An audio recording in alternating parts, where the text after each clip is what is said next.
Yes lads, Harry here, welcome back to another video on my channel. In today's video, we're going to be looking at the potential under-23 midfielders on Sorare that could break out for this next upcoming European season. If you do enjoy the video, please do leave it a like, and if you are new around here, please do subscribe to the channel. If you're completely new to Sorare and you haven't yet signed up, there's a link in the description of this video that will get you one free limited card once you've purchased 5 from the new card auctions over on Sorare. And if you do decide to use it, well, thank you. That's the intro out of the way, lads. Let's get into the video. Okay, so same format as we did for the defenders. We are going to be using the watch list feature over on Sorare data. The first player we're going to discuss is Luca Oyen for Genk in the Jupiler Pro League in Belgium. He's 20 years old. A disappointing season from his side of things last year. He did unfortunately do his ACL, which has definitely delayed the Luca Oyen breakout season, I think. He did have a few appearances towards the end of the season, which saw him come off the bench a couple times just to get back into the swing of things. But with Genk going through a bit of a transitional period in terms of personnel leaving. Trezor, who had a great season last year, he's linked to a move away. Joseph Painsil, similarly. There could be room for Luca Oyen to break through into this Genk side. He has been known to take set pieces in the past, so don't be surprised if he does come into the side that he is involved in those next season, especially if Trezor does leave. Under 23 until 2027, there's bags of utility in this player. £10 for a limited, £150 for a rare. Sounds okay to me. There is still risk involved, of course. Any player that does his ACL, there is inherent risk involved in those buys. But he's a typical number 8, number 10 player, likes to get on the ball, can create, get goals, get assists, and just overall a very talented midfielder. Next on our list is Pablo Torre, that is currently playing for Barcelona. He doesn't really play for the first team, or hasn't really played for the first team so far, and that kind of tells me, with the amount of amazing talents, young talents that is at Barcelona in his sort of number 10 position, i.e. Pedri, Gavi, for me it just doesn't really make too much sense for Pablo Torre to be warming the bench next season at Barcelona. I think he's primed for a move away. There's been rumours of him moving to the second division in Spain. I think that would make most sense for him and his career right now. There was a few rumors that the staff at Barcelona weren't really happy with his attitude and stuff, and I don't really know the ins and outs of it, but there was a few rumors on the Barcelona Twitter pages floating around, and I don't know if you can read into that too much. But ultimately, I just can't see a way for Pablo Torre to get game time or consistent game time next season for Barcelona's first team. So I think a loan move just makes sense. But don't get me wrong, we're talking about a very, very talented number 8, number 10 here. He's shown glimpses of brilliance. He's a typical set piece taking, dynamic, low center of gravity, number 10/number 8. And I'd be really interested to see what he could do in a first team environment, maybe at a lower level, just to see where we're at in terms of what he could produce on an SO5 standpoint. Next on our list is Paul Wanner, that plays for Bayern Munich. This kid is only 17 years old. He's currently involved in the Bayern Munich first team setup. He's under 23 until 2030, which is just mind-blowing. But this kid is very, very highly rated. He has made his debut for the first team, as you can see here. There's a couple of substitute appearances off the bench in the Bundesliga.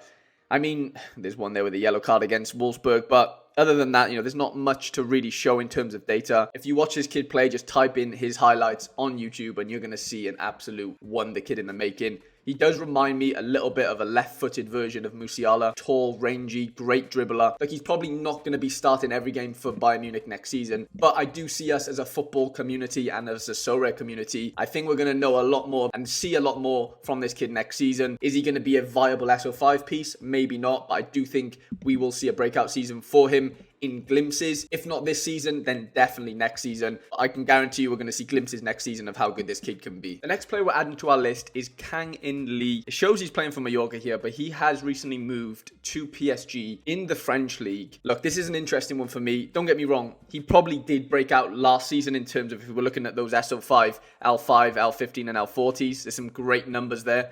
L40 of 50, L15 of 58, and an L5 of 60. But I do think we're going to see an improved L40 next season on that 50. Personally, I think we can potentially see him go into the 55s. Unbelievably talented player that suits the matrix massively, right? If we go in and look at his scores at Mallorca, who are a very, very average team. We can see there's some very, very nice dark green scores here, right? Of course, he's a set piece taking player, a load of assists here, a couple of goals, a little brace here against Getafe in a 3-1 win. Quite versatile, as you can see. He's played a variety of positions. The interesting thing for me is, of course, he's going to PSG, right? He's playing with Mbappe, as long as he doesn't move to Real Madrid this summer. Historically, midfielders moving to PSG hasn't really had a positive impact on the SO5 scores. You could argue Vitinha, Fabian Ruiz, Renato Sanchez, just to name a couple, haven't really flourished SO5-wise. But I think Kang In Lee brings a different dynamic and a different sort of player to those sort of midfielders. For me, he's way more decisive capable in terms of what he brings as a skill set. As long as he gets the game time, I think we could be looking at a top 10 under-23 midfielder here. And without Messi next season, PSG will have to find new ways of creating chances. Obviously, Mbappe's still there, Neymar, they've still got some incredible world-class players. I think adding Kang into the list is a very sneaky bit of business, and I think he could do the business on the pitch as well. The next player we're adding to our list is Quinton Timber of Feyenoord. He's a player that I've recently been able to watch a lot more because of the Under-21 European Championships, as he captained the Netherlands side, who didn't actually qualify for the elite rounds.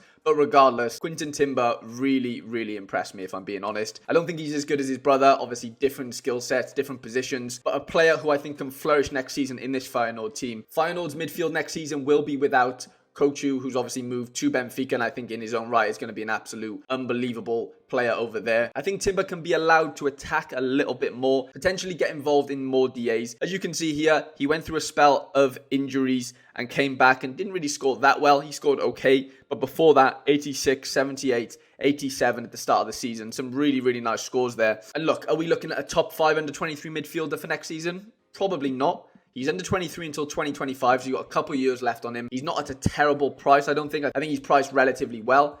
Is he going to take set pieces?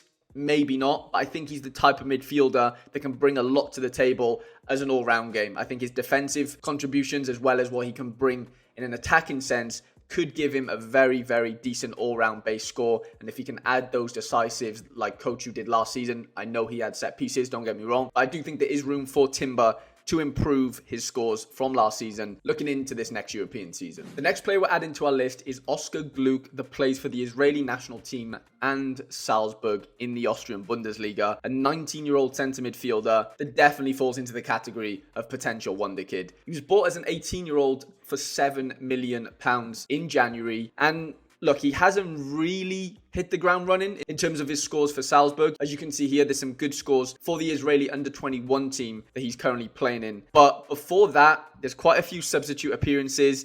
Not many DAs. There's a couple here back-to-back. He played for the Israeli national team, which was the first team. Before that, an assist off the bench here against Austria Vienna. Other than that, there's not really too much to see as far as the data goes. But if you watch this kid, again, type his highlights in on YouTube, and I know that doesn't always translate into SO5 monsters, but I do think next season we could see Oskar Glik break out for Salzburg. Luka Susic, who is another number 10/8 for Salzburg, has been injured for a while. I see Glik being the number 10 next season for Salzburg, and maybe they push Keita a little bit further forward, who's done really well this season, to be fair, after being out from a long-term injury. I think they're going to make Glik their number 10, their main man next season, to try and get him, a monster move, potentially, if the season goes to plan. I think he's at a respectable price. He does have international utility as well, and he's somebody that I'm definitely keeping a close eye on next season. Next on our list is Christian Almstad, that plays for Anderlecht in the Belgium League. 19 years old, under 23 until 2028. The L15s, the L40s doesn't look too great, to be honest, and they're not. £4 for a limited, but somebody that I do think has the potential to break out next season. We've seen glimpses, as you can see here, there's a 95 in here, 35 AA with a couple of DAs, an assist off the bench, a goal off the bench that was. I think that was in the game actually that Yari Vasharan did his ACL. Let's have a look. Yeah, it was. 9 minutes in, Yari Vasharan did his ACL. RIP Yari. I'm a Yari Vasharan Super Rare owner, 1 of 10.